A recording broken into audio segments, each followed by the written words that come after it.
오늘의 큐티 말씀은 히브리서 13장 18절부터 25절입니다. 제목, 우리를 위하여 기도를 부탁합니다. 먼저 앞뒤 문맥을 살펴보겠습니다. 과거 유대교에 있었으나 예수 그리스도를 영접하여 그리스도인이 되었지만 로마의 박해로 인해 다시 유대교로 돌아가려는 그리스도인들에게 히브리서 저자는 말합니다. 유대교로 돌아가는 것은 영적인 후퇴입니다. 예수님과 함께 있으면 흔들리지 않는 나라에서 안전하게 거할 것이라고 말합니다. 그곳은 바로 하늘의 시온산이며 예수님께서 대제사장으로 있는 곳입니다. 히브리서 마지막 13장에서는 예수님께서 성문 밖에서 십자가를 지시고 죽으셨다는 사실을 소개하며 백성들의 죄를 대신 지고 진영 밖에서 태워 제물이 되었듯이 예수님도 우리 죄를 대신 지시고 예루살렘 성 밖 십자가에서 죽임을 당하였습니다. 그래서 예수님을 만나려면 유대교의 성전이 아니라 성문 밖 십자가로 갈 것을 당부하고 있습니다. 히브리서 저자는 마지막으로 독자이자 흔들리고 있는 그리스도인들을 간절히 만나기를 소망하고 있습니다. 그들이 이제는 영적인 후퇴를 하지 말고 하나님과 맺은 언약을 기억하며 정말 하나님이 기뻐하시는 일을 행할 수 있기를 소망하고 있습니다. 그리고 안부 인사를 전합니다.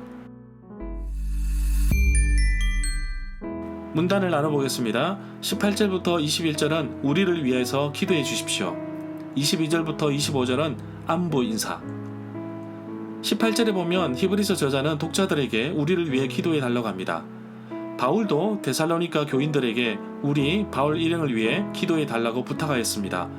이처럼 서신서의 형식 가운데 끝부분에 안부식 인사를 하는데 히브리서가 교리서가 아니라 서신서인 이유도 여기 있다고 볼 수 있습니다. 19절에 보면 지금 히브리서 저자와 수신자, 유대교로 다시 돌아가려는 그리스도인 사이에는 거리가 떨어져 있는 것을 알 수 있지만 정확한 내용은 알 수가 없습니다. 20절부터 21절 단락에 보면 저자가 수신자를 위해 간절히 축복하는 것을 볼 수 있습니다. 양들의 목자는 이사야 63장 11절의 말씀을 상기시키고 있습니다. 여기에서 피는 희생적인 죽음을 의미한다고 봅니다. 21절에 보면 바울도 데살로니가 교인들에게 너희 마음을 위로하시고 모든 선한 일과 말에 굳건하게 하시기를 원하노라 하면서 안부 인사를 전합니다. 히브리서 저자는 10장 36절에서 너희에게 인내가 필요하면 너희가 하나님의 뜻을 행한 후에 약속하신 것을 받기 위함이라고 말하고 있습니다. 우리가 모든 일에 잘 되기를 바라고 살지만 우리 안에서 행하시는 분은 오직 하나님 한 분이십니다. 하나님께서는 자기의 기쁘신 뜻을 위하여 우리에게 소원을 두고 행하신다고 하였습니다. 22절부터 히브리서 끝까지는 서신서의 권면 부분으로 결말에 해당된다고 봅니다. 23절에 보면 우리 형제 디모데가 감옥에서 풀려나온 것을 알려주고 있습니다. 그가 속히 도착하면 내가 그와 함께 여러분을 만나러 가겠다고 합니다. 데살로니가 전서 3장 2절에 보면 우리 형제 곧 그리스도의 복음을 전하는 하나님의 일꾼인 디모데라고 바울이 소개하고 있습니다. 이런 패턴과 글씨체, 내용을 종합해보면 히브리서의 저자를 바울이라고 보는 견해도 있지만 정확하지는 않습니다. 아직까지 히브리서의 저자는 모른다는 견해가 주를 이루고 있습니다. 24절에 보면 이달리아에 대해서 알아보겠습니다. 아마도 저자는 고향의 소식을 전해주는 일단의 이달리아 사람들과 함께 있었던 것으로 보고 있습니다. 25절에 보면 하나님의 은혜가 여러분 모두에게 늘 함께하기를 기도합니다. 어떤 사본의 끝에는 아멘이라고 나와 있습니다. 절마다 상세한 설명과 구절에서 그리고 핵심 내용과 중심 줄거리는 네이버 블로그에 올려져 있습니다. 내게 주시는 교훈입니다. 중보기도를 부탁합니다. 중보기도해 주십시오. 한국교회 기독교 인구를 정확하게 파악하기는 어렵겠지만 정확한 사실은 점점 줄어들고 있다는 것입니다. 교회가 교회의 본질의 의미에서 벗어날 때 교회는 세상과 동일해지는 것입니다. 수많은 교회의 본질 가운데 복음을 전하는 것이 우리를 부르신 목적이 아닐까 생각합니다. 저는 2003년부터 한국교회 전도와 제자화 사역을 위해 20년 넘게 전도 훈련을 하고 있습니다. 저를 위해서도 기도해 주십시오. 수많은 교회와 단체에서 정말 많은 사람들에게 전도를 동기부여하고 또 실제로 전도의 현장에 나가게 하였고 또 교회 안에서 양육을 할 수 있도록 도왔습니다. 사역만큼 영적인 싸움도 치열합니다. 영적인 싸움이 치열해서 어떤 때는 히브리서 독자들처럼 영적으로 주저앉는 모습도 있었습니다.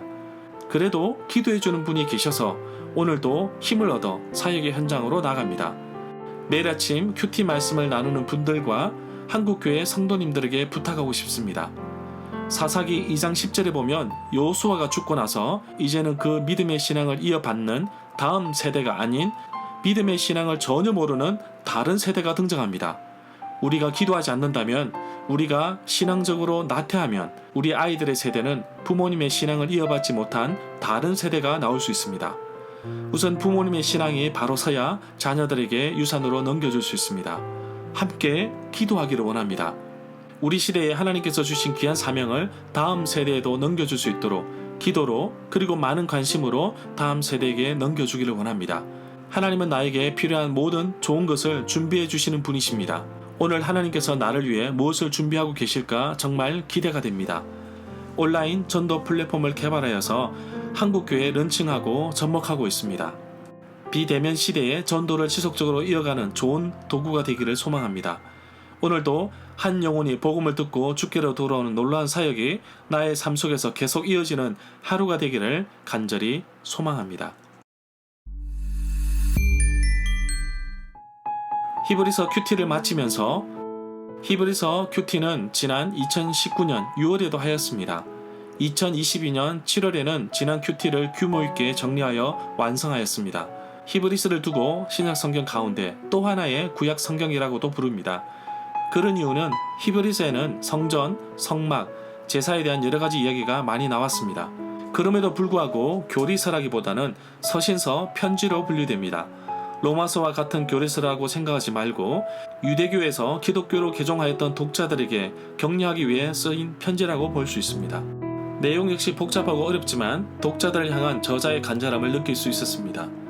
묵상하였던 말씀을 이제는 유튜브로 제작하여 더 깊이 있게 말씀에 다가서게 하심에 감사드립니다.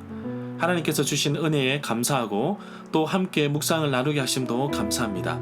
날마다 하나님의 은혜가 말씀을 읽고 지키고 동행하는 여러분 모두에게 함께 하시기를 간절히 축복합니다.